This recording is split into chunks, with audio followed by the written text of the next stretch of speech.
O portão de ferro do Centro Socioeducativo de Itapeva fez um barulho seco quando se fechou às costas de Gabriel Souza. Não foi um estrondo, foi algo pior. Um clique metálico, quase discreto, como se o mundo nem se desse ao trabalho de marcar a virada daquele momento. Gabriel ficou parado na calçada por alguns segundos, olhando para a rua. Tinha 19 anos. Carregava uma mochila de lona com 3 mudas de roupa, uma escova de dente, um sabonete e 86 dólares em notas amassadas, que os funcionários devolveram junto com um envelope pardo que ele guardou no bolso sem abrir.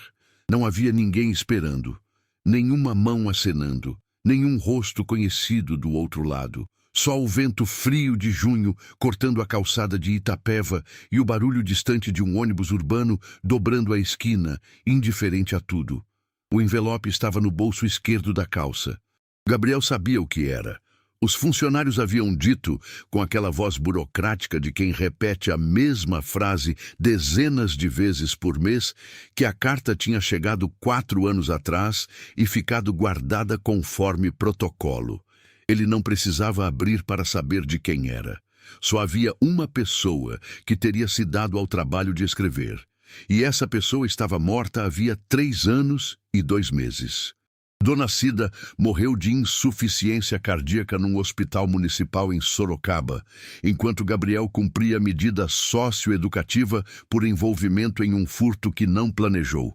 Numa noite que começou com a ideia de simplesmente andar com os caras do bairro e terminou com uma viatura na esquina e nomes sendo anotados em prancheta. Ele tinha 15 anos. Estava no lugar errado com as pessoas erradas, como esse tipo de coisa costuma acontecer para quem nunca teve nenhum outro lugar certo para estar. A mãe soube pelo vizinho. Tentou visitar 2 vezes, conseguiu uma. Na segunda, o ônibus tinha quebrado na estrada e quando chegou ao centro, o horário de visita havia encerrado. Depois disso, o coração dela começou a piorar. Depois disso, o coração dela parou. Gabriel pegou o ônibus que apareceu na esquina sem verificar para onde ia. R$ 2,50. Foi até o terminal central de Itapeva e sentou num banco de metal frio perto dos guichês, com a mochila nos joelhos. Tirou o envelope do bolso. A letra do lado de fora era vacilante, inclinada para a direita, de quem escrevia com dificuldade ou pressa, ou as duas coisas ao mesmo tempo. O nome dele estava ali, e abaixo do nome, o endereço do centro. Ela havia encontrado o endereço em algum lugar. Havia escrito o nome dele. Havia colado o envelope e colocado na caixa de correio 2 dias antes de morrer, segundo a data do carimbo. Ele abriu devagar, tentando não rasgar. O papel dentro era uma folha de caderno quadriculado, dobrada em 4. A letra continuava vacilante, menor que o normal, como se as palavras precisassem caber num espaço que estava encolhendo. Dona Cida escreveu que havia um rancho no distrito de Serra Negra, a 140 quilômetros de Itapeva, nos confins da Serra da Mantiqueira, que tinha pertencido ao avô Valdomiro, morto sem testamento formal 11 anos antes. Escreveu que a prefeitura havia mandado notificações de abandono e que se ninguém fosse lá até o fim daquele ano, o terreno seria retomado por dívida de IPTU rural acumulado. R$ 14.800. Gabriel não tinha nem os 87 do envelope. Ela escreveu que sabia disso e escreveu mesmo assim: vai lá antes que tomem. Tem coisa no celeiro que é sua por direito. Não deixa ninguém tomar o que é nosso. A carta terminava com o endereço. Nenhum eu te amo, nenhum me perdoa, nenhuma despedida. Só o endereço e a instrução. Como se ela soubesse que ele não precisava de abraço, precisava de direção. Gabriel dobrou o papel de volta em 4 e guardou no bolso junto com o envelope. Ficou olhando para os letreiros de destino nos guichês do terminal. Sorocaba, São Paulo, Campinas, outros lugares que ele não conhecia. Havia uma cidade grande em cada um desses nomes, e em cada cidade grande havia o anonimato que ele queria. a possibilidade de ser ninguém que havia sido mais ninguém ainda, sem ficha, sem história conhecida, sem rosto que alguém pudesse reconhecer, como o filho de Cida que ficou preso 4 anos. Antes de continuar com o que aconteceu a Gabriel, se você está gostando dessa história de recomeço e de herança enterrada esperando pelo herdeiro certo, deixa o like aqui no vídeo. Se inscreve no canal para não perder nenhuma dessas histórias de pessoas que encontraram transformação nos lugares mais improváveis. E me conta nos comentários, você já teve uma segunda chance que chegou de um jeito completamente inesperado? De onde você está assistindo agora? Fico muito curioso para saber até onde essas histórias chegam. Agora vamos continuar, porque o que Gabriel vai encontrar naquele rancho abandonado na serra vai te surpreender do começo ao fim. Gabriel Souza tinha o tipo de rosto que as pessoas não lembravam. Não por ser feio ou por ser comum demais, mas por ter aprendido desde cedo a não chamar atenção. Era magro, 1,72 m, com cabelo curto que crescia descuidado porque não havia dinheiro para cortar com frequência. Tinha olhos escuros e fundos, daqueles que ficam olhando para um ponto fixo quando o pensamento está longe. Nas 4 anos dentro do centro, havia feito o ensino médio incompleto, trabalhado na oficina de marcenaria do programa socioeducativo e desenvolvido o hábito de acordar cedo e de não confiar em nada que não pudesse verificar com as próprias mãos. Não era desconfiança de caráter ruim. Era a desconfiança de quem aprendeu que palavras bonitas custam pouco e que o mundo tem uma tendência inconveniente de se reorganizar em desvantagem para quem não tem nome nem recurso para defender o que é seu. A infância de Gabriel havia sido passada num apartamento de 2 quartos no bairro Aparecidinha, em Sorocaba, onde Dona Cida trabalhava como costureira em casa e às vezes como caixa num mercadinho da esquina, quando o movimento da costura estava fraco. O pai de Gabriel havia ido embora quando ele tinha 6 anos. Não houve briga, não houve cena. Um dia, o homem simplesmente não voltou para jantar e Dona Cida esperou até às 11 da noite com o feijão no fogo antes de aceitar o que já sabia. Gabriel se lembrava da mãe apagando o fogão naquela noite com um gesto cansado que não era de derrota, mas de alguém que anota mais uma conta no caderno e segue em frente. Eles seguiram, não com facilidade, mas seguiram. Dona Cida era mulher pequena de osso miúdo e voz firme. Costurava até a meia-noite, nos períodos de demanda. Dobrava os vestidos dentro de sacos plásticos, com um cuidado que Gabriel achava excessivo quando criança e que depois compreendeu como dignidade profissional de quem só tem a qualidade do próprio trabalho como capital. Ela rezava toda noite antes de dormir. Não num tom dramático de quem pede milagre, mas com aquela voz baixa de quem conversa com alguém de confiança. Gabriel nunca rezou, mas ficava ouvindo do quarto ao lado e havia algo no ritmo daquela oração noturna que o deixava dormir com menos peso nos ombros. Quando ele foi preso, Dona Cida não chorou na frente de ninguém que ele soubesse. O vizinho seu Arlindo contou depois, anos depois, que a tinha visto sentada na calçada defronte do apartamento na noite da detenção, olhando para a rua sem falar, só sentada. Não havia o que dizer. Havia apenas o fato sólido e pesado demais para palavras de que o filho havia sido levado e que ela não havia conseguido evitar, não por falta de esforço, mas por falta de estrutura, por falta de rede, por falta das muitas coisas que as pessoas que nunca precisaram delas chamam de básicas. O rancho do avô Valdomiro era uma herança que Gabriel nunca havia visitado. Ouvira o nome poucas vezes.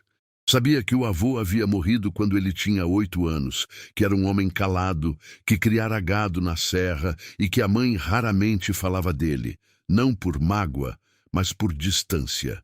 Valdomiro era pai de Cida, mas pai distante, do tipo que não sabe demonstrar afeto e então não demonstra, deixando um vácuo que a filha aprendera a preencher com silêncio. Gabriel nunca foi ao rancho. Nunca sentiu curiosidade suficiente. Nunca imaginou que aquele nome pronunciado raramente em conversas sobre passado seria um dia o único destino que lhe sobrava. Os 10 dias no albergue de Sorocaba foram os 10 dias mais longos que Gabriel se lembrava de ter vivido. E ele havia vivido 480 dias dentro de um centro socioeducativo. O albergue ficava na rua Visconde do Rio Branco, num casarão antigo que tinha sido casa de família e que a prefeitura transformara em abrigo temporário nos anos 90 sem nunca reformar adequadamente. Havia 22 colchões no galpão principal. As janelas não fechavam direito. O banheiro tinha 3 chuveiros para todos os hóspedes e água quente das 6 às 8 da manhã, não mais. As refeições eram arroz, feijão e uma proteína que variava entre ovo mexido e frango cozido sem tempero. Não era ruim, era apenas o suficiente para existir, não para viver. Gabriel acordava às 5:30 da manhã para garantir o chuveiro quente. Saía cedo para percorrer as ruas do centro procurando trabalho. Entrou em 10 estabelecimentos na primeira semana. Padaria, borracharia, restaurante popular, supermercado, loja de materiais de construção, posto de gasolina, marmoraria, ferro velho, oficina mecânica, empresa de limpeza. A maioria ouvia o que ele tinha a oferecer e dizia que não havia vaga. Em 2 lugares, os donos pediram antecedentes criminais. Quando ele respondeu com honestidade, um deles disse boa sorte com voz que não desejava boa coisa nenhuma. O outro apenas fez um gesto de dispensar com a mão, olhando para o lado. Havia 87 reais quando saiu do centro. Gastou 12 reais nos 10 dias, entre passagem de ônibus, 2 cafés e um pão na chapa, numa manhã em que o albergue havia servido só o desjejum de madrugada e ele não conseguiu chegar a tempo. Na manhã do 11º dia, acordou com a sensação estranha de que o tênis estava mais leve do que deveria. Enfiou a mão e encontrou o espaço vazio, onde havia dobrado 4 notas de 10 reais que usaria para a semana seguinte. 40 reais. Alguém havia retirado enquanto ele dormia, com precisão suficiente para não acordá-lo, deixando apenas um bilhete mental de que naquele tipo de lugar a vigilância precisava ser total, e ele havia falhado uma noite. Ficou sentado no colchão por um tempo, olhando para o tênis como se esperasse que o dinheiro reaparecesse. Depois pegou a mochila, agradeceu ao funcionário da recepção que estava bocejando atrás de um balcão e foi a pé até o terminal de ônibus. Havia 47 dias restantes. A passagem para a Serra Negra custava R$ 32,50. Sobrariam R$ 14,50 para tudo mais. Gabriel ficou na fila do guichê por alguns minutos antes de comprar. Havia ali aquele momento de decisão que não é exatamente dramático, porque a dramaticidade pressupõe opção, e ele estava chegando perigosamente perto de não ter nenhuma. Comprou a passagem. Comprou também um pacote de bolacha cream cracker e 2 sachês de Nescafé num mercadinho do terminal, gastando 8 horas. Ficou com 6,50 no bolso e subiu no ônibus que saía às 14h35 com destino a Itapeva, de onde pegaria uma condução até Serra Negra. A viagem durou quase 4 horas com a baldeação. O ônibus da linha urbana de Itapeva a Serra Negra era antigo, com assentos de courinho desgastado e janela que não vedava direito, deixando entrar um fio de vento frio que Gabriel tentou bloquear com a mochila encostada no vidro. A paisagem foi mudando conforme o ônibus subia. Cidade dando lugar à periferia. Periferia à zona rural. Zona rural às serras com pinheiros e eucaliptos. E conforme a altitude subia, aquela tonalidade de verde mais escuro e úmido que é específico dos remanescentes de Mata Atlântica na Mantiqueira.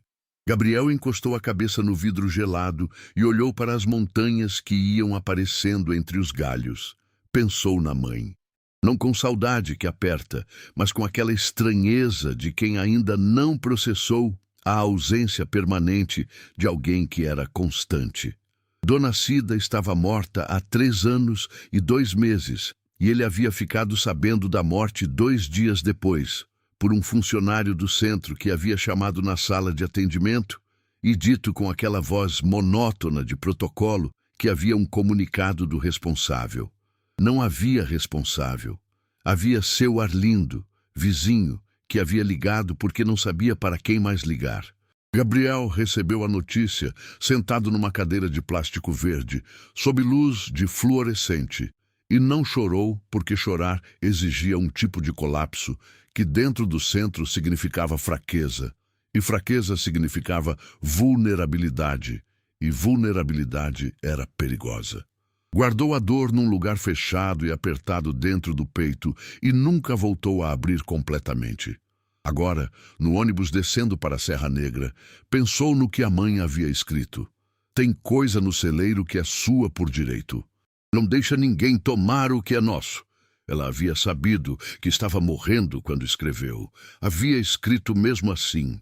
Havia pegado um pedaço de papel de caderno e um lápis e havia colocado no papel o único presente que podia dar, que era informação, que era direção, que era o endereço de um lugar que talvez pudesse ser um começo. Gabriel não sabia se havia o que encontrar. Não sabia se o rancho ainda estava de pé ou se havia virado pó.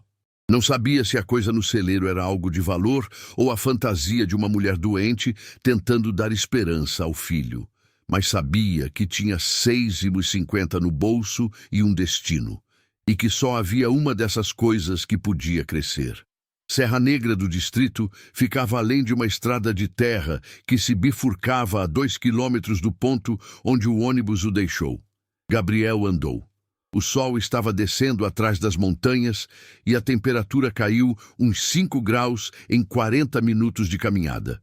Ele passou por 2 propriedades com portões fechados, por um curral vazio com cerca de arame farpado enferrujada, por um pé de jabuticaba que havia crescido sozinho no acostamento com as frutinhas pretas e duras que não estavam na época certa.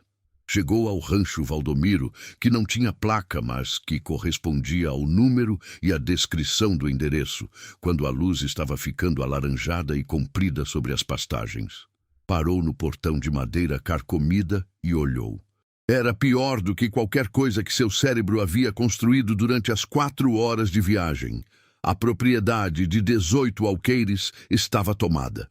Não pelo mato de um terreno descuidado, mas por uma vegetação que havia decidido que aquele espaço era dela e havia investido os anos de ausência humana com a eficiência silenciosa da natureza, quando ninguém está olhando.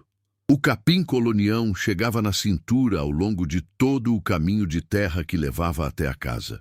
As árvores que deviam ter sido plantadas como cerca viva haviam crescido além de qualquer função ornamental, e seus galhos se entrelaçavam, criando um teto irregular sobre parte do terreno.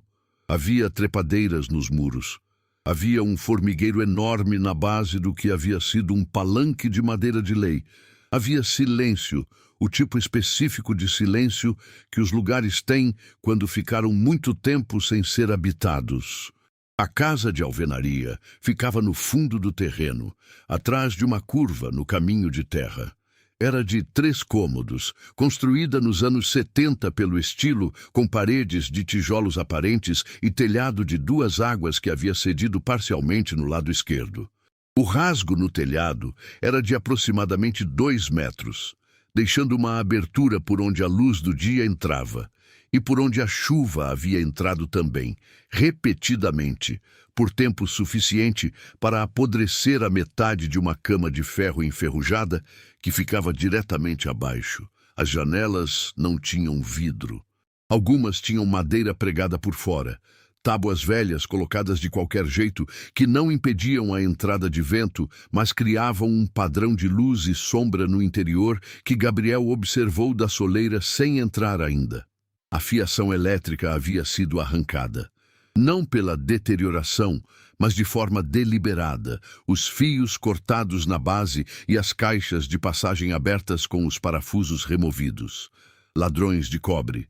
Gabriel havia aprendido sobre ladrões de cobre no centro, onde um dos meninos havia contado sem orgulho especial que era disso que a família vivia antes do conselho tutelar aparecer. O cobre valha por quilo. Não compensava para quem tinha. Compensava para quem não tinha nada além de uma alicate e noite escura. Ele deixou a mochila do lado de dentro da porta, que não havia mais porta, apenas vão, e foi direto para o poço artesiano que a carta da mãe havia mencionado. Ficava no quintal dos fundos, coberto por uma tampa de madeira que alguém havia deixado ligeiramente deslocada, provavelmente o último ser humano a passar por ali. Gabriel afastou a tampa, encontrou a bomba manual, moveu a alavanca. O primeiro movimento não deu nada. O segundo produziu um gemido da tubulação. No terceiro, saiu água marrom avermelhada, ferrugem e sedimento de tubulação parada.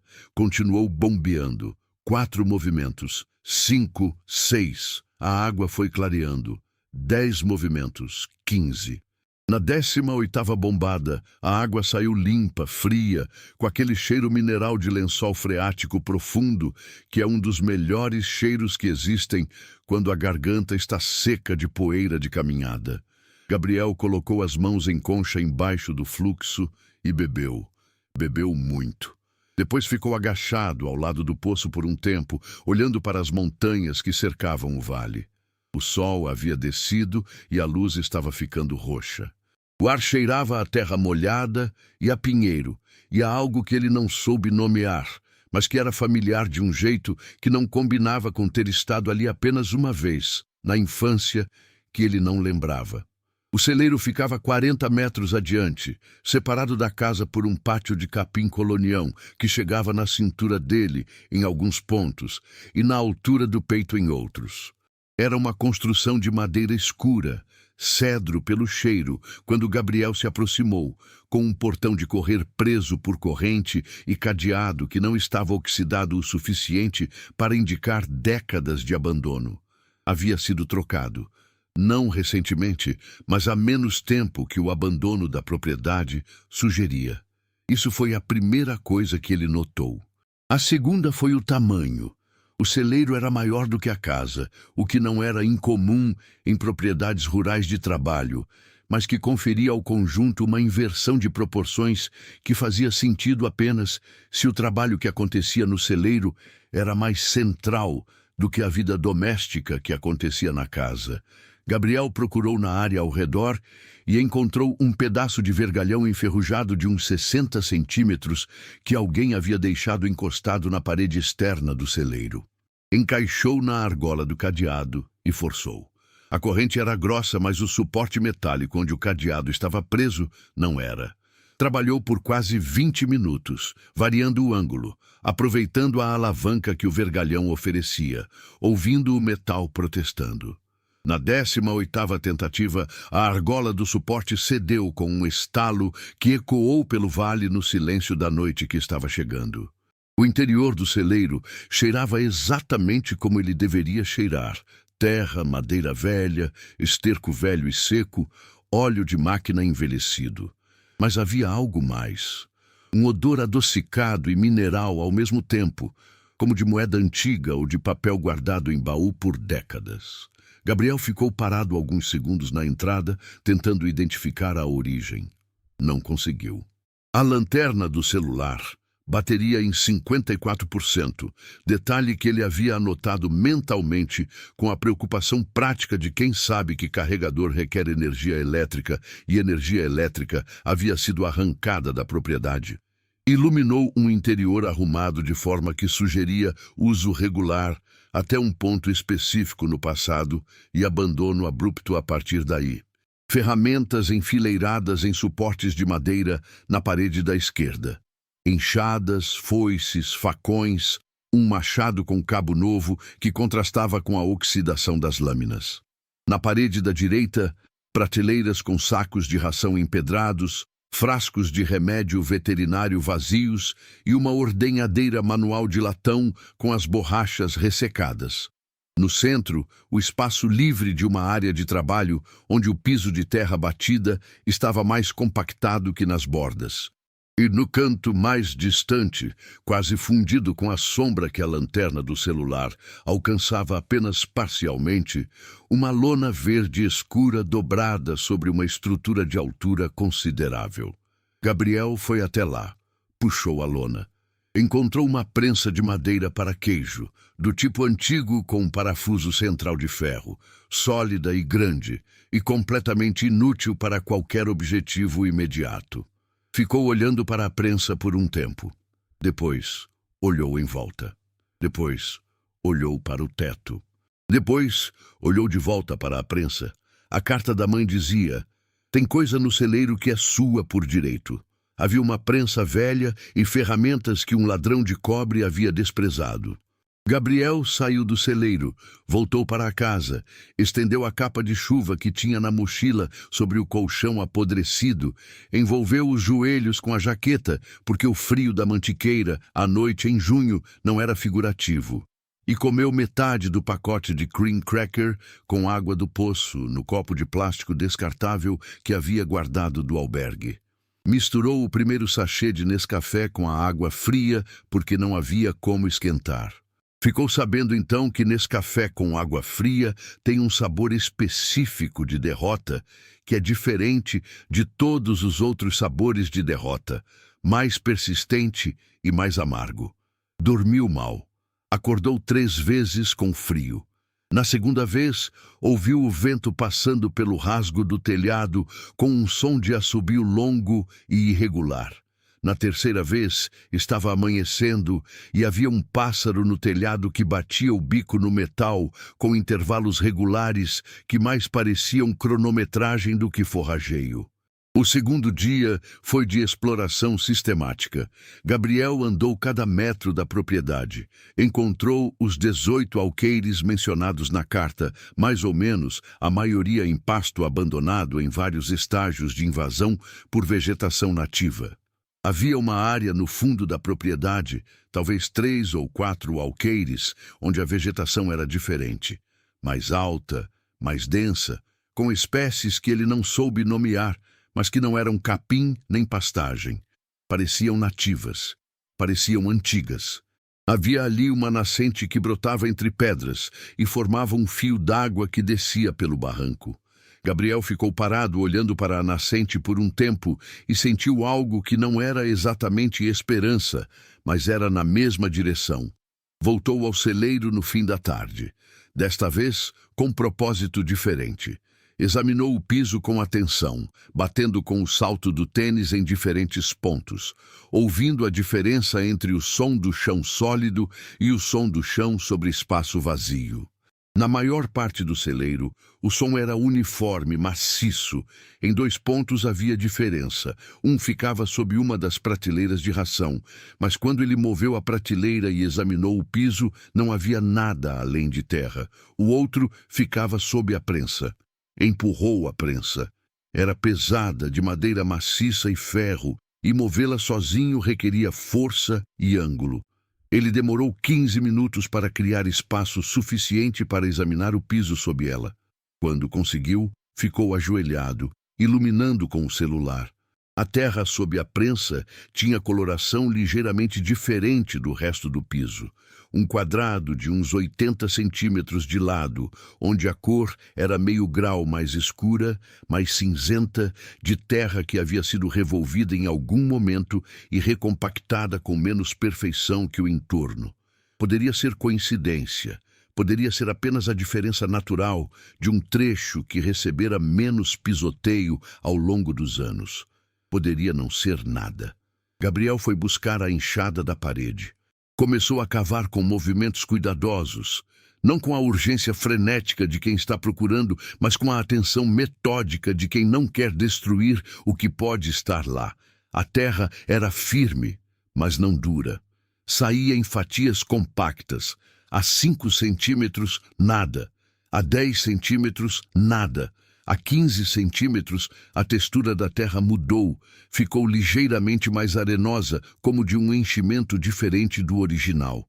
A 20 centímetros, a lanterna do celular iluminou algo que refletiu. A 25 centímetros, a lâmina da enxada bateu em metal com um som que era a coisa mais específica e inconfundível do mundo. O som metálico de metal encontrando metal, que não tem como ser outra coisa que não seja exatamente o que é. Gabriel parou. Ficou de joelhos na terra escavada, ouvindo o coração batendo mais alto que deveria. Afastou o restante da terra com as mãos, devagar. A superfície que foi aparecendo era de madeira, escurecida pela umidade dos anos, mas íntegra. Uma tampa, uma caixa. Ele continuou afastando terra ao redor até poder ver as bordas. A caixa tinha uns 40 centímetros de comprimento por 30 de largura e uns 15 de altura. Pesada pela quantidade de terra sobre ela, não pelo próprio peso quando ele conseguiu erguer um canto para testar. Tirou a caixa inteira. Ficou segurando no colo de joelhos no piso do celeiro escuro, com a lanterna do celular presa entre o queixo e o ombro. A madeira da caixa era maciça, de lei, e havia sido revestida internamente com folha de zinco soldada, do tipo que ferreiros rurais usavam décadas atrás para guardar documentos em locais sem clima controlado, porque o zinco impede a umidade que o ambiente do interior paulista oferece com generosidade o ano inteiro. A tampa encaixava por fricção, não por trava. Gabriel colocou os polegares nas bordas e abriu com cuidado de quem não sabe o que vai encontrar, mas sabe que o que vai encontrar importa. Dentro havia 3 itens envoltos em pano de saco, que havia sido tratado com parafina sólida para impermeabilização. Uma técnica que ele vira mencionada em alguma leitura sobre conservação doméstica de documentos, que era a técnica de um homem que não confiava em bancos nem em cartórios, mas confiava no próprio trabalho, feito com cuidado. Ele puxou o primeiro embrulho.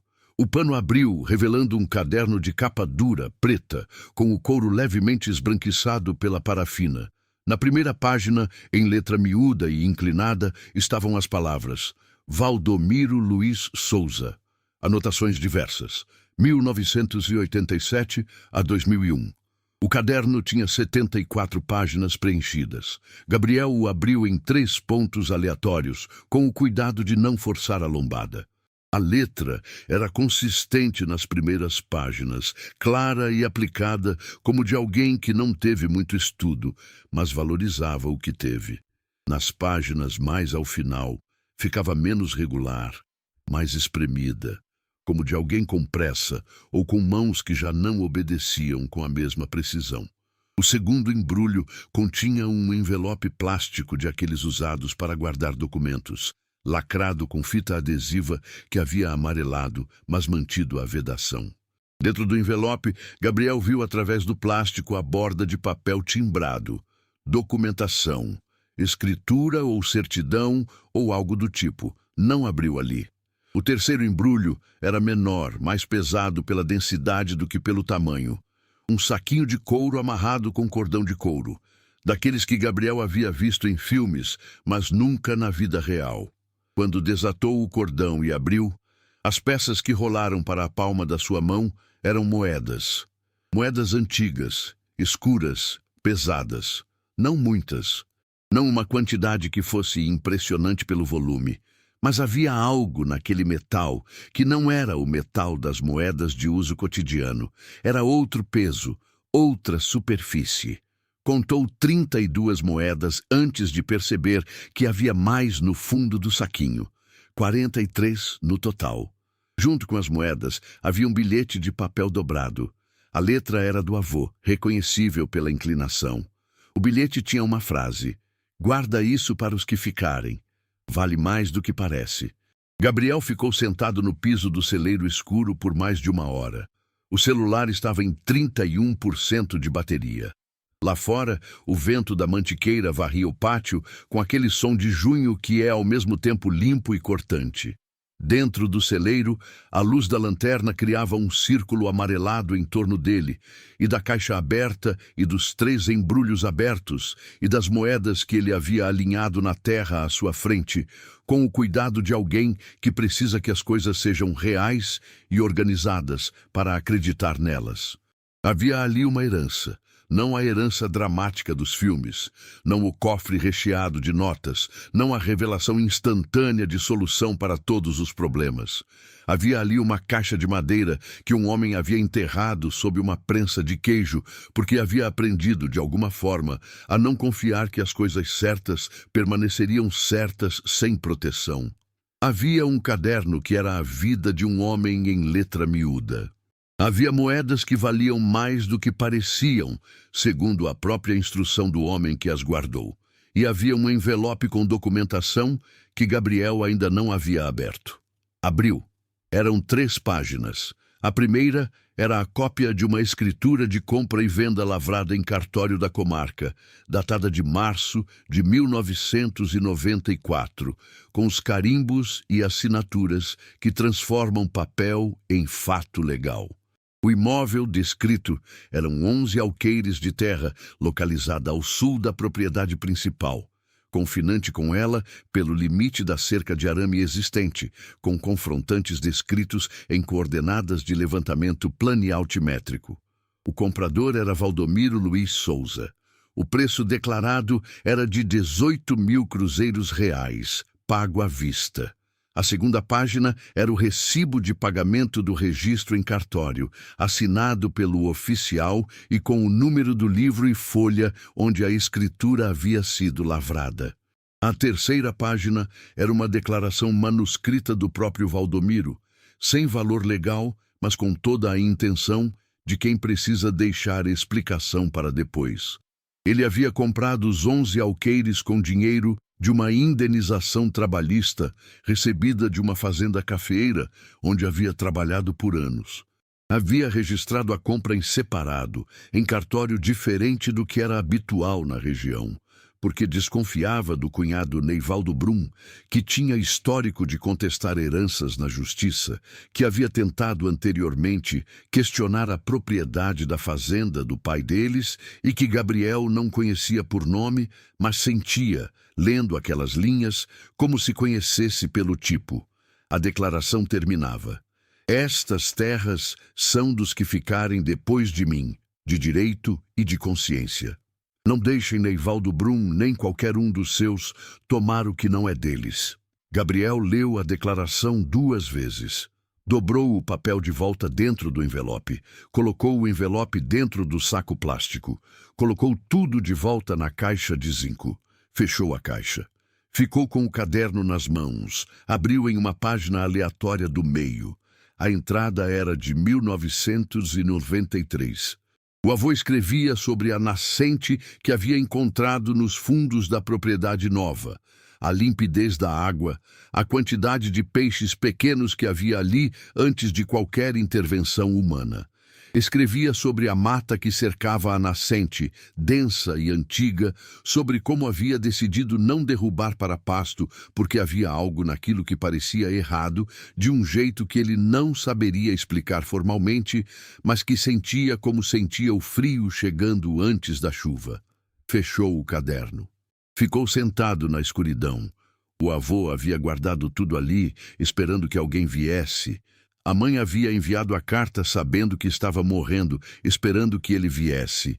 E ele havia vindo com 6,50 no bolso e um cream cracker pela metade, e havia cometido a enxada contra a terra até bater em metal.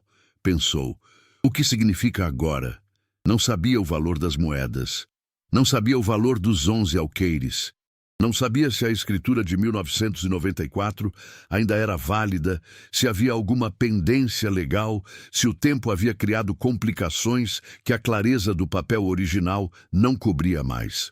Sabia que estava em propriedade com dívida de IPTU que não conseguia pagar.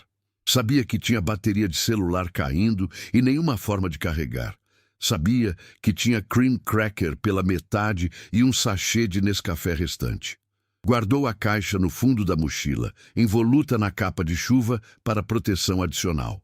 Colocou a prensa de volta no lugar com esforço, varreu terra sobre a área escavada com o sapato, jogou poeira por cima. Saiu do celeiro, fechou o portão de correr, encostou a parede de madeira onde havia quebrado o suporte do cadeado de volta na posição como se estivesse intacta. Não estava, mas era noite e do lado de fora não se notava. Voltou para a casa. Comeu o restante do cream cracker.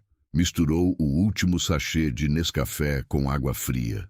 Ficou na soleira olhando para as estrelas da Mantiqueira, que eram mais e mais brilhantes do que as de Sorocaba, porque não havia luz artificial nenhuma a quilômetros para competir. Pensou, tem coisa no celeiro que é sua por direito. Ela sabia. Ela havia sabido o tempo todo. Passou a terceira noite inteira acordado, alternando entre ler o caderno do avô na luz do celular em economia de energia e escutar o vento lá fora. E bateria chegou a 8% quando ele decidiu parar de ler para ter luz suficiente na manhã seguinte. Tinha chegado até as páginas de 1998. O avô escrevia sobre a propriedade vizinha, sobre o homem chamado Neivaldo, que havia começado a arrendar pasto da área de 11 alqueires sem autorização, sobre como havia mandado recado 2 vezes pedindo que parasse e não havia obtido resposta, sobre como havia decidido não bater de frente porque Neivaldo tinha dinheiro e influência regional, e brigar com quem tem mais geralmente vai mal para quem tem menos. Havia anotado em letra menor que o restante da entrada, quase como pensamento e não como registro formal. Talvez seja melhor guardar tudo e esperar. Às vezes o tempo resolve o que a força não resolve. Na manhã do 4º dia, Gabriel acordou com o sol já alto.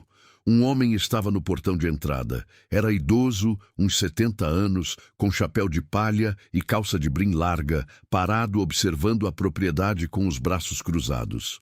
Gabriel foi até ele. O homem se chamava Lourival. Morava 2 quilômetros adiante pelo mesmo caminho de terra. Havia sido vizinho de Valdomiro por décadas e havia visto a porta da casa aberta passando de manhã cedo a caminho da pastagem dos animais. Não havia chegado a noite anterior, porque depois do escuro na Serra Negra, não havia por que se arriscar em caminho desconhecido com estranho em propriedade abandonada. Ficaram conversando na soleira por quase 1 hora. Lourival havia conhecido Valdomiro bem. Sabia da propriedade dos 11 alqueires.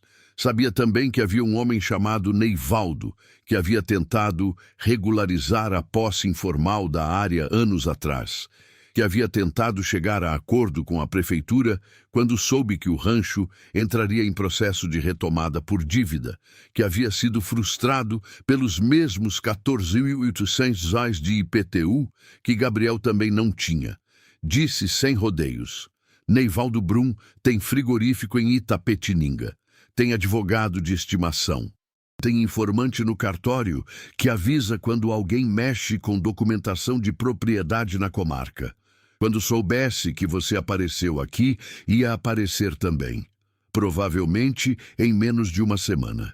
Gabriel processou essa informação sem mostrar o que sentia, que era uma variação específica de cansaço, que é diferente do cansaço físico e que tem a ver com descobrir que quando você finalmente tem algo, pode aparecer alguém para tirar. Perguntou a Lourival se havia alguém de confiança na região que pudesse avaliar moedas antigas. Lourival franziu a testa. Disse que não na região, mas havia um professor aposentado em Serra Negra que sabia de muita coisa e que conhecia gente em Campinas. Disse também que havia uma mulher chamada Perpétua Leal, professora aposentada, que morava 3 quilômetros pelo caminho acima, que havia sido muito próxima de Valdomiro nos últimos anos e que guardava coisas que o avô havia deixado com ela para caso de necessidade. Gabriel foi a pé visitar Perpétua Leal naquela tarde. Era uma mulher de 67 anos, baixa, com cabelo branco curto e óculos de grau grosso, que abriu a porta antes que ele pudesse bater, porque havia visto pelo vidro da janela alguém subindo o caminho. Olhou para Gabriel por alguns segundos, depois olhou para a mochila que ele carregava. Disse, "Você é filho de Cida, neto de Valdomiro." Não era pergunta. Gabriel confirmou. Ela o deixou entrar. A casa de Perpétua Leal era de alguém que havia lido muito e guardado tudo. Prateleiras em todas as paredes da sala, livros organizados por assunto e tamanho, pilhas de revistas e jornais em cantos estratégicos, uma mesa de trabalho com 3 projetos em andamento identificáveis pela organização das pilhas. Cheirava a café e a papel velho, 2 cheiros que juntos formam um terceiro cheiro específico, que é o cheiro de pessoa que passou a vida tomando decisões ao redor de documentos. Ela serviu café. Verdadeiro, coado, quente. Gabriel tomou as 2 xícaras que ela ofereceu antes de ela perguntar qualquer coisa. Perpetua havia sido professora de história no ensino fundamental por 41 anos. Havia se aposentado na Serra Negra porque era de lá e porque não havia outro lugar onde quisesse estar. Havia conhecido Valdomiro em 1986. Num mutirão de plantio de mudas que a prefeitura organizou e que havia reunido os donos de terra da região. Haviam se tornado amigos do tipo que não precisa de visitas frequentes para existir. Amigos de quando um telefona o outro atende, e isso é suficiente. Quando Valdomiro ficou doente, no fim dos anos 90, havia entregado a Perpétua uma cópia do recibo original da compra dos 11 alqueires, o nome do cartório onde havia registrado a escritura e um envelope selado que ela havia guardado sem abrir porque ele havia pedido que guardasse sem abrir. Ela se levantou, foi a uma gaveta de arquivo, voltou com um envelope amarelado que havia ficado ali por mais de 15 anos, esperando alguém que não havia aparecido até agora. Gabriel abriu. Dentro havia um recibo com o carimbo do cartório da comarca, confirmando o registro da escritura dos 11 alqueires. Havia também fotografias, 5 delas em preto e branco e 2 coloridas desbotadas, mostrando Valdomiro em diferentes pontos da propriedade, ao lado de marcos de divisa, ao lado da nascente, ao lado de uma placa que havia mandado fazer com o número do registro.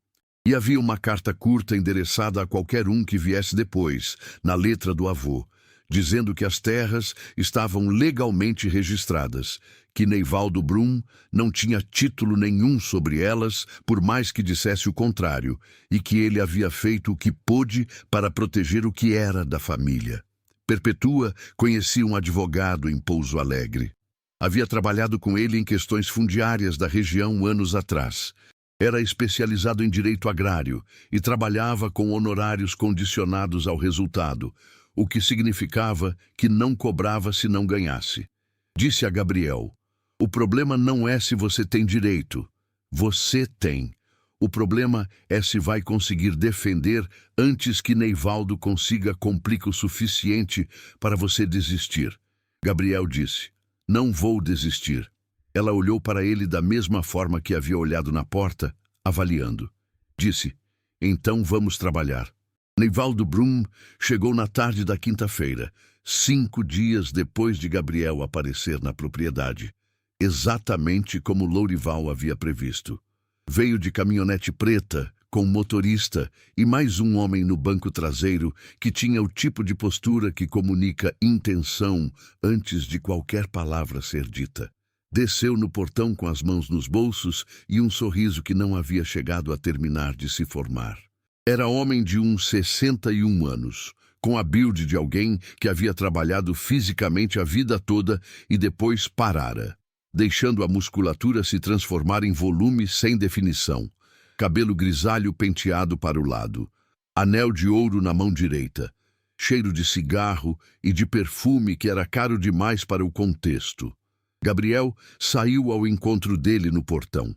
Neivaldo disse que havia ouvido dizer que um rapaz havia aparecido na propriedade do Souza, que era bom que alguém houvesse aparecido, porque a situação do IPTU precisava de resolução, que havia formas de resolver isso de modo que servisse a todo mundo. Gabriel disse que estava ouvindo. Neivaldo disse que há mais de 15 anos a área dos 11 alqueires ao sul estava sob posse de arrendatários que ele havia colocado lá. Que a lei de usucapião amparava a posse mansa e pacífica por tempo suficiente. Que ele havia contratado advogado para regularizar essa situação de qualquer forma, com ou sem acordo. mas que havia o modo complicado e o modo simples, e que o modo simples era Gabriel assinar uma cessão de direitos sobre os 11 alqueires, receber em troca o pagamento da dívida de IPTU, da propriedade principal e um adicional em espécie, e seguir a vida sem processo judicial que poderia se arrastar por anos. Gabriel ficou quieto por um momento. Disse, não.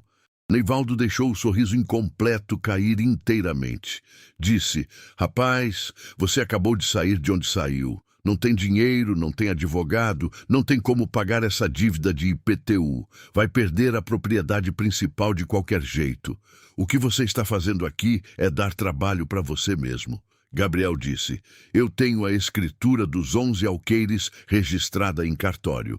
Tenho o recibo do registro. Tenho testemunho de quem acompanhou o processo. E tenho advogado. Neivaldo olhou para ele por um momento com aquela expressão de quem está recalculando. Disse, você não tem advogado. Gabriel disse, tenho. Não tinha ainda. Tinha o nome e o contato que Perpetua havia dado. Tinha marcado reunião para segunda-feira. Mas a afirmação era verdadeira no único sentido que importava naquele momento, que era o de que não estava desamparado da forma que Neivaldo havia assumido. O homem no banco traseiro da caminhonete abriu a porta e ficou parado do lado de fora sem fazer nada, além de existir de forma que ocupava espaço. Neivaldo disse, voz baixa, você está cometendo erro, menino. Erros têm consequências. Pensa bem antes de segunda-feira. Foi embora com os dois. Gabriel ficou parado no portão por alguns minutos, depois que a caminhonete desapareceu na curva do caminho de terra. Sentiu as pernas levemente instáveis.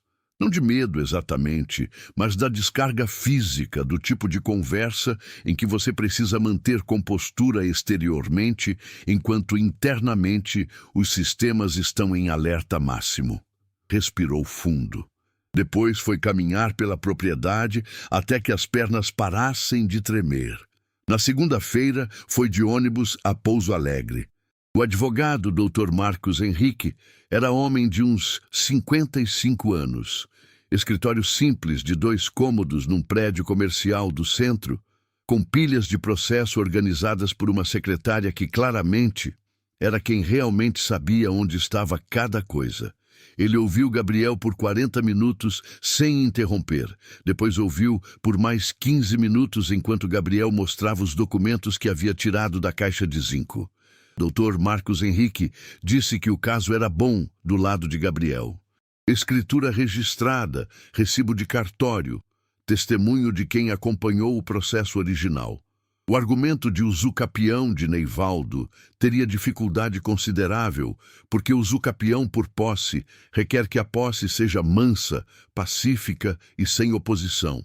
E havia documentação mostrando que Valdomiro havia mandado recados sobre a utilização não autorizada da área, o que configurava oposição, ainda que não formal. Disse também que havia um detalhe sobre os 11 alqueires que Gabriel precisava entender. A área incluía 4 alqueires de mata nativa com nascente. Pela legislação ambiental vigente, aquele tipo de área poderia ser registrada como reserva particular do patrimônio natural e vinculada a programas estaduais de pagamento por serviços ambientais. Não sabia o valor exato sem laudo técnico, mas tinha visto casos similares na região com valor estimado acima de R$300 mil, considerando crédito de carbono e serviços hídricos. Acima disso, havia possibilidade de arrendamento para pesquisa e projetos de conservação. Gabriel ficou quieto por um momento depois dessa última informação. 100 mil reais. Estimativa. Mas a estimativa de um valor que estava em outra ordem de magnitude que qualquer coisa que havia considerado possível quando havia entrado naquele ônibus com 47 reais no bolso. Dr. Marcos Henrique disse que aceitava o caso com honorários condicionados ao resultado. 15% do valor que Gabriel conseguisse após resolução judicial. Pago apenas se o caso fosse ganho. Se perdesse, apenas custas processuais básicas que tentaria minimizar. Disse também, preciso que você saiba que Neivaldo Brum tem advogado com histórico de processos protelatórios. Isso pode demorar, pode ser difícil. Ele provavelmente vai tentar desestabilizar antes do mérito, com ações preliminares, com pressão informal. Você consegue aguentar? Gabriel respondeu que conseguia. O processo foi protocolado na segunda semana de julho.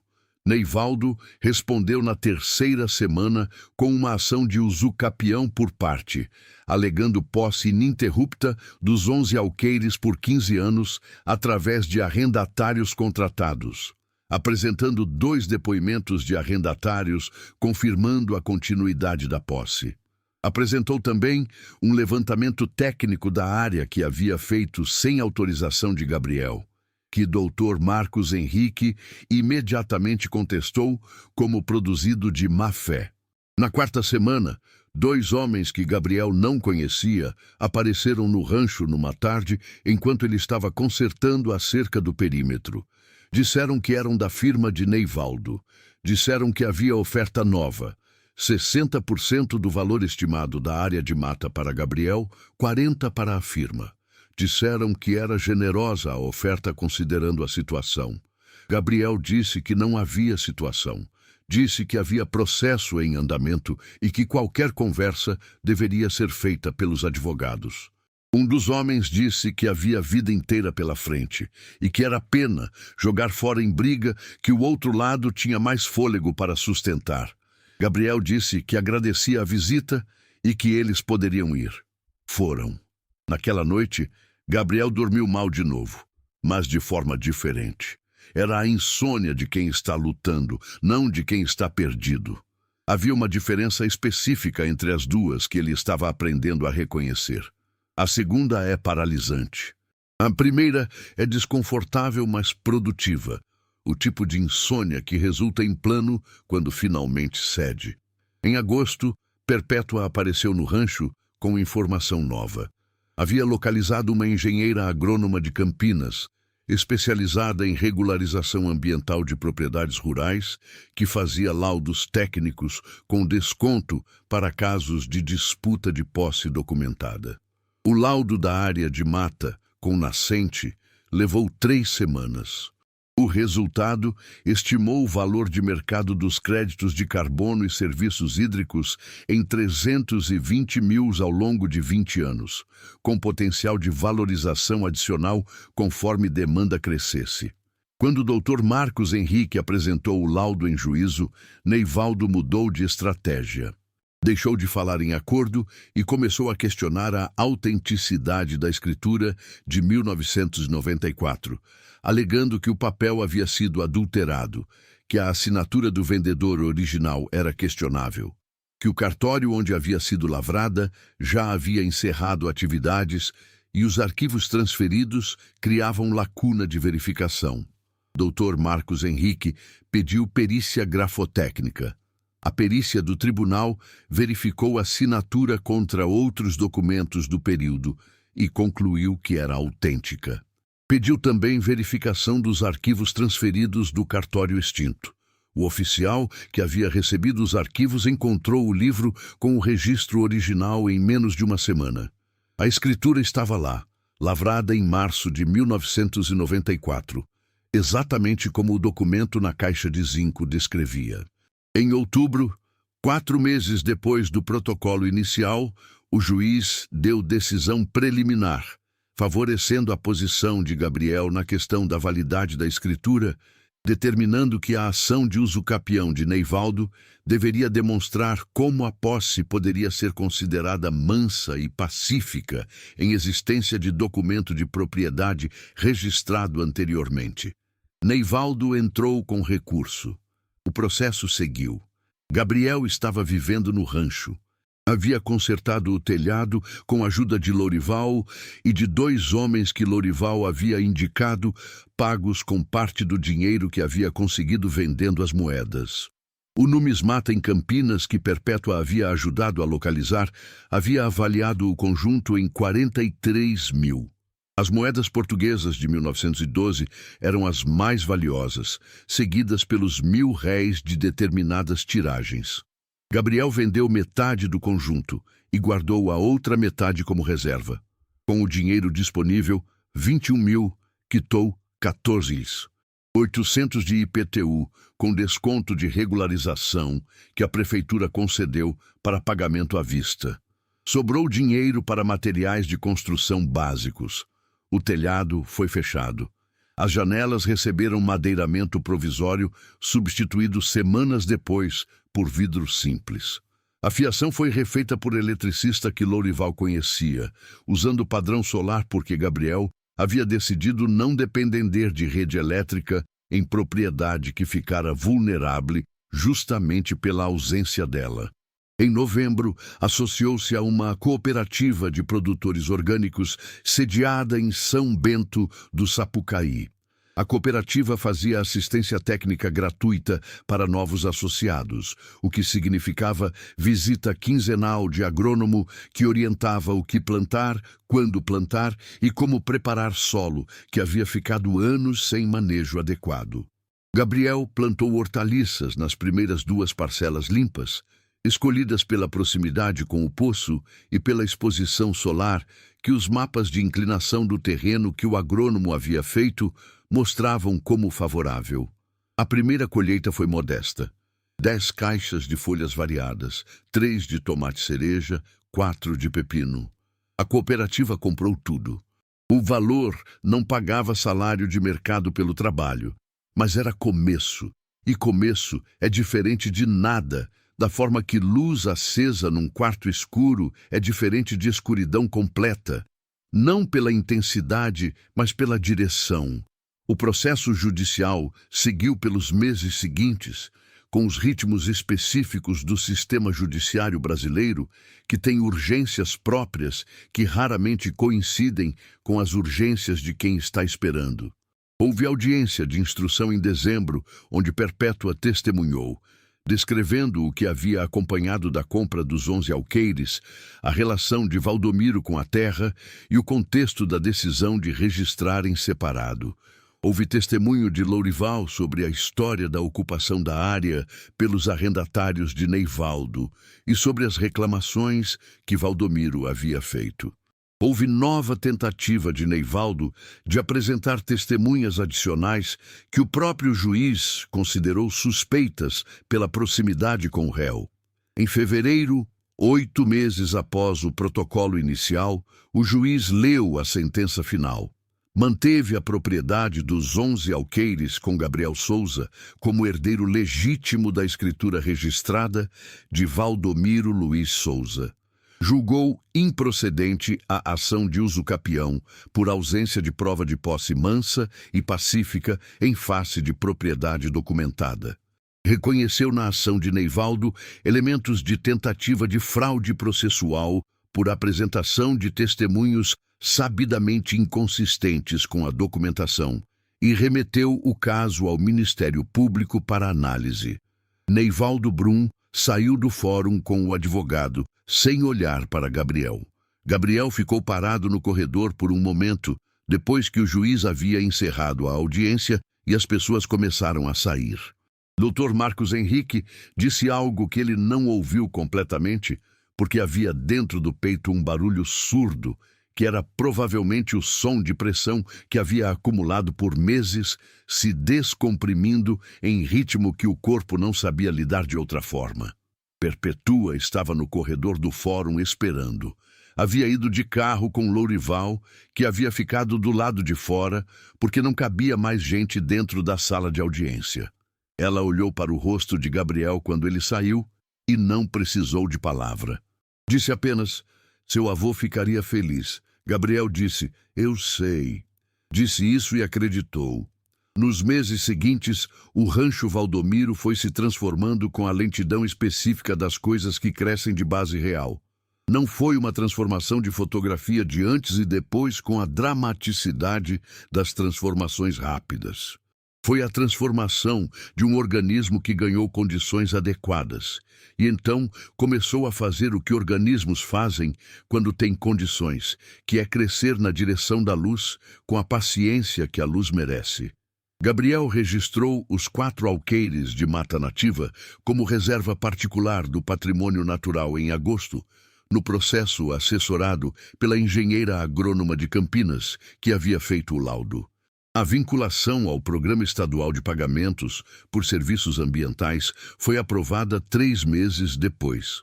O repasse mensal de R$ 1.400 era modesto, mas era constante, era previsível, era o tipo de base que permite planejar. A nascente foi canalizada em acordo com 2 proprietários vizinhos, que passaram a receber parte do fluxo em troca de contribuição na manutenção do sistema. O acordo foi simples, verbal primeiro e depois formalizado em documento simples, que nenhum advogado precisou redigir, porque as partes se conheciam e o que estava sendo feito era bom para todos. A cooperativa expandiu o contrato. Gabriel passou de produtor de folhosas para produtor de orgânicos diversificados. Contratou um rapaz de 19 anos que havia chegado ao distrito sem dinheiro e sem destino. A história tinha uma simetria que ele preferiu não comentar. Simplesmente ofereceu o trabalho para ajudar no manejo. Construíram um galpão pequeno de secagem de ervas que vendia para um distribuidor de chás medicinais de São Paulo. Nenhuma dessas coisas aconteceu de golpe. Cada uma foi uma decisão tomada com informação incompleta sobre resultado, com o risco que pertence a qualquer tentativa, com a possibilidade real de não dar certo, que é inseparável de qualquer possibilidade real de dar. Gabriel havia aprendido no centro, não nos programas formais, mas na observação cotidiana de quem passa anos observando, que a diferença entre quem constrói e quem não constrói raramente é capacidade ou sorte, mas tolerância à incerteza no caminho. Em março do ano seguinte ao processo, 2 anos após ter cruzado o portão de ferro de Itapeva, Gabriel abriu o rancho para a primeira visita de grupo escolar. Foram 42 alunos de uma escola municipal de Serra Negra, turmas de 4º e 5º ano, com 2 professoras e um ônibus que havia chegado atrasado porque o motorista havia errado a bifurcação na estrada de terra. As crianças correram pelo pátio, viram as hortaliças, tocaram a terra, beberam água da nascente que Gabriel levou em baldes até o pátio porque a trilha até o fundo da propriedade era longa demais para crianças de 10 anos em tarde de terça-feira. Uma menina perguntou por que as plantinhas precisavam de adubo orgânico e não de veneno como o pai dela usava. Gabriel explicou por 20 minutos enquanto as outras crianças ouviam com atenção variada e as professoras anotavam coisas em cadernos. Depois que o ônibus foi embora, Gabriel ficou parado no pátio por um tempo, com a sensação estranha de que havia acontecido algo importante que não sabia nomear exatamente. Em setembro daquele mesmo ano, Perpétua Leal sugeriu o que se tornaria o aspecto mais pessoal de tudo que havia construído. Havia jovens saindo do sistema socioeducativo da região sem destino, sem referência, sem a carta que ele havia recebido, porque nem todos tinham mães que soubessem o que escrever. Havia uma necessidade real de espaço onde esse tipo de conversa pudesse acontecer, não o tipo de conversa de programa institucional com agenda e indicadores de resultado, mas o tipo de conversa que acontece quando alguém que passou pelo que você está passando fala de onde de fato veio. Gabriel disse que sim, antes que Perpétua terminasse de perguntar. O primeiro encontro foi numa tarde de outubro. 6 jovens, idades entre 18 e 22 anos, sentados em cadeiras plásticas no alpendre do rancho, porque não havia sala adequada ainda. Gabriel havia comprado rosca e café. Havia preparado o que queria dizer e então descartado a preparação, porque havia percebido que o que queria dizer não era discurso, era conversa. Começou contando o que havia acontecido com ele. Não a versão resumida de Vitória e Legado, mas a versão completa de Portão de Ferro e Vento Frio de Junho e 47 Lies e Cream Cracker com Nescafé frio e vergalhão contra cadeado e terra escavada com as mãos. Os 6 jovens ouviram em silêncio. Não o silêncio de quem está sendo educado, mas o silêncio de quem está reconhecendo. No fim, um deles, um rapaz de 19 anos que havia saído do sistema há 2 semanas, disse: "Você não sabia que ia dar certo quando foi?" Gabriel disse: "Não. Eu só sabia que não havia outro lugar para ir." O rapaz ficou quieto por um momento. Depois disse: "Então talvez eu também tenha que ir para onde não há outro lugar." Gabriel disse: "Talvez." Perpétua estava sentada no banco do alpendre do outro lado do pátio, tomando café, ouvindo sem participar. Quando os jovens foram embora, ela disse apenas que havia sido bom. Gabriel concordou. Os encontros passaram a ser mensais. Depois, quinzenais, quando a demanda aumentou, porque os primeiros participantes contaram para outros. Depois, mensais de novo, mas com mais pessoas, chegando a 22 numa tarde de fevereiro seguinte, em que Gabriel havia tido que pegar mais cadeiras emprestadas de Lorival. Não havia recurso externo, não havia patrocínio, não havia estrutura formal. Havia café coado, rosca ou broa, dependendo do que Perpétua tivesse feito na semana. E conversa. Em março, 2 anos após a sentença, Gabriel Souza tinha 21 anos. O rancho que havia chegado com dívida de IPTU, e telhado furado, e caixa de zinco enterrada sob prensa de queijo, produzia orgânicos, abrigava reserva ambiental, recebia grupos escolares, sediava encontros mensais que chegavam a 30 pessoas em algumas tardes e processava a experiência de um jovem que havia saído do sistema com 87 zars e enterrado sob a terra de uma herança que ninguém havia reivindicado, a possibilidade de ser outra coisa além do que o sistema havia decidido que ele seria. Havia ali uma lição que Gabriel não havia aprendido de texto nem de programa, mas de enxada e terra, e cadeado forçado, e vergalhão enferrujado, e carta de mãe escrita com letra vacilante antes de morrer. A lição era sobre herança, mas não no sentido que a palavra normalmente carrega, que é o sentido de coisa recebida pronta. Era sobre herança no sentido de coisa que precisa ser descoberta, que fica esperando, enterrada, protegida pela precaução de alguém que confiou que o tempo traria a pessoa certa para cavar. Valdomiro Souza havia entendido isso de forma que não saberia articular em palavras, mas havia articulado em ação, que é a articulação mais confiável. Havia guardado o que podia ser guardado.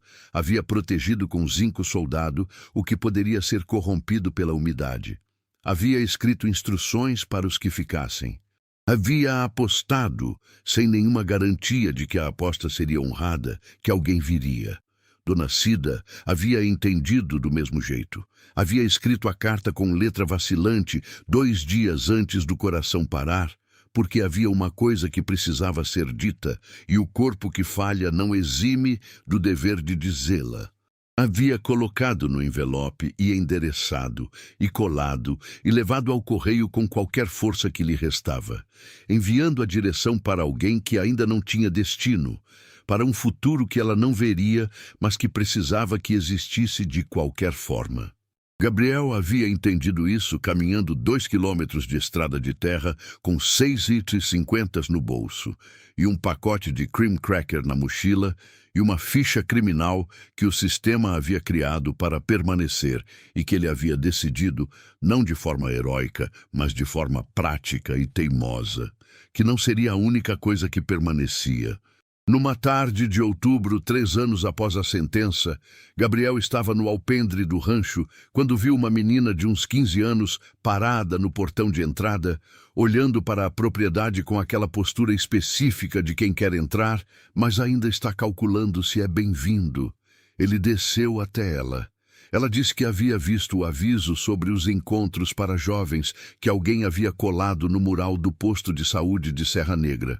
Disse que não estava saindo do sistema, nem nada disso, só que havia crescido fazendo trabalhos temporários com a família em fazendas da região e havia sempre achado que havia algo que podia ser diferente, mas não sabia o quê. Perguntou se podia aparecer mesmo sem ter passado pelo que os outros haviam passado. Gabriel disse que podia. Ela disse obrigada e foi embora pelo caminho de terra com a mesma postura de quem foi fazer uma coisa difícil. E conseguiu. Gabriel ficou olhando o caminho por um momento depois que ela sumiu na curva. Pensou no avô Valdomiro guardando tudo numa caixa de zinco porque havia alguém que ainda não tinha chegado, mas chegaria. Pensou na mãe, escrevendo com letra vacilante, vai lá antes que tomem. Porque havia algo lá que era por direito e que direitos precisam ser reivindicados por alguém ou somem como reivindicados por ninguém. Pensou nos 87 do e no Cream Cracker e no vento de junho de Itapeva e na enxada batendo em metal a 25 centímetros de profundidade no piso de terra do celeiro escuro. E pensou que herança verdadeira não é o que te é dado. É o que você cava até encontrar, porque alguém que te amou o suficiente se deu ao trabalho de enterrar onde pudesse ser encontrado por quem tivesse coragem de procurar. A prensa velha de madeira ainda estava no celeiro restaurado, no mesmo canto onde havia estado por décadas. Agora com o piso ao redor, levemente rebaixado pelo lugar onde Gabriel havia cavado, visível para quem soubesse olhar. Havia uma placa pequena de madeira ao lado dela, entalhada com faca de bolso numa tarde de inverno, com letras desiguais, mas legíveis. Às vezes, o que nos salva estava enterrado embaixo do que quase desistimos de mover. Não era aforismo de livro, era instrução. Era o tipo de coisa que Valdomiro teria aprovado, não pela beleza da frase, mas pela utilidade dela, pela forma como dizia o que precisava ser dito sem palavra a mais, na mesma economia de quem guarda o que importa em zinco soldado e espera. A história de Gabriel Souza não é sobre fortuna encontrada, nem sobre vilão derrotado, nem sobre jovem que contra tudo e todos venceu. É sobre o que fica quando o que parece acabado ainda não acabou de verdade. É sobre as cartas escritas com letra vacilante por pessoas que sabem que o tempo está se esgotando, mas que ainda têm coisa importante a dizer. É sobre a diferença entre herança como substantivo, a coisa recebida, e herança como verbo, a coisa descoberta, cavada, reivindicada com vergalhão enferrujado e mãos que não desistem antes de bater em metal. Você já recebeu uma direção de alguém que não estava mais lá para te acompanhar no caminho? Já encontrou algo enterrado que mudou o que era possível para você? Me conta nos comentários de verdade, porque essas histórias de heranças inesperadas e de recomeços cavados da terra chegam a mim de formas que nunca me cansam de ouvir. Se essa história tocou você, compartilha com alguém que precisa acreditar que o que foi enterrado pode ser encontrado. Deixa o like, se inscreve no canal para não perder as próximas histórias que chegam toda semana aqui. E lembra, às vezes tudo o que você precisa é o endereço certo e coragem suficiente para andar os 2 quilômetros de estrada de terra até a porta.